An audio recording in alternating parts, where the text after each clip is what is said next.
A distanza di poche settimane, un altro grave incidente stradale è avvenuto a Jesolo lungo la regionale 43, proprio nel punto in cui ci fu lo schianto che portò alla morte 4 ragazzi di 22 anni.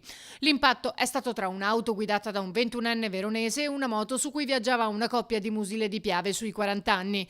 I veicoli, per motivi ancora da chiarire, si sono scontrati e i due a bordo della moto sono finiti a terra. Per la donna lesioni serie agli arti inferiori, per il quarantenne invece una serie di fratture. Nessuno dei due comunque sarebbe in pericolo di vita. Stando alle prime informazioni, il conducente dell'auto non si sarebbe fermato subito, avrebbe proseguito la corsa per qualche centinaio di metri per poi fermarsi e tornare a piedi sul luogo dell'incidente. Sottoposto agli accertamenti tossicologici da parte della polizia locale di Jesolo, è risultato avere un tasso alcolemico di oltre 1,5. Per i neopatentati il limite è 0. Di conseguenza è stato denunciato per guida in stato di ebbrezza.